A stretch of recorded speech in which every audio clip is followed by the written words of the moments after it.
Are you an academic writer who'd like to work more effectively and reach your goals? Well, that is within reach, and here's how. Start by cultivating self-compassion. Learning to work effectively and to be able to overcome challenges like procrastination and perfectionism requires us to recognize what's going on inside of us. What are we believing?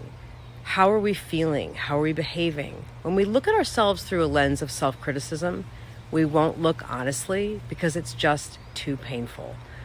Only through a lens of compassion will we look deeply and be able to see what is truly going on that's getting in the way of working effectively. So here are 3 ways that you can cultivate self-compassion.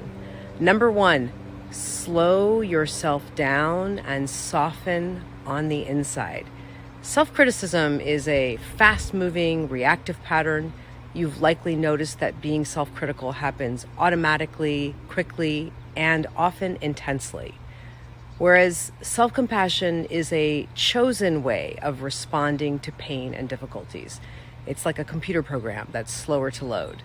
So when we're hustling and we're moving with urgency, we tend to get stuck in more reactive and critical patterns. So if you decelerate your pace, soften the intensity level, you'll make room for self-compassion to arise.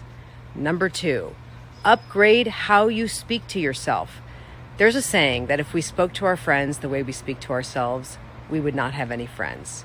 So just like self-criticism is not a healthy or sustainable way to motivate others or to inspire action, self-criticism will harm your ability to feel good and take effective action.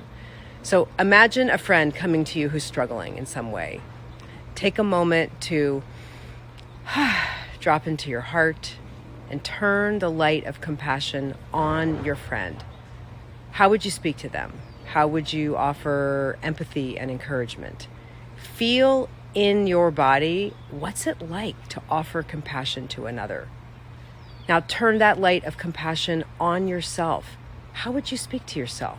How would you offer empathy and encouragement? There is a kinder voice in you, and with practice, it will emerge as an important alternative to your inner critic, really more of an ally who nurtures, encourages, and guides you to work effectively. Number 3, don't beat yourself up for being self-critical. Most of us have practiced self-criticism far more than self-compassion. So learning to be self-compassionate, it takes time and patience, and you're bound to find yourself being internally harsh and unkind sometimes, even a lot of the time.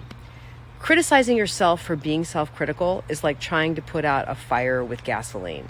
So when you notice yourself being self-critical, that is a cue for kindness. Like, oh, oops, I'm beating myself up again. Wait, I have choices. I don't have to do that. I can cultivate a gentler, friendlier voice who knows that my pain, my difficulties, they're part of the human experience and they are worthy of my care. So when it comes to learning to be self-compassionate, there's no perfection, only practicing. No matter how harsh your inner critic is, you can cultivate a kinder internal atmosphere. I'm Allison Miller, and I created a coworking community for academics, the Academic Writer Space, where we practice self-compassion daily as a vital pathway to being able to work effectively and feel good along the way. So if you'd like to cultivate self-compassion and learn how to increase your productivity with kindness, sign up for a free week of coworking in our community. We offer 25 professionally facilitated sessions. I'm one of the facilitators every single week, and we will be so happy to be a part of your success.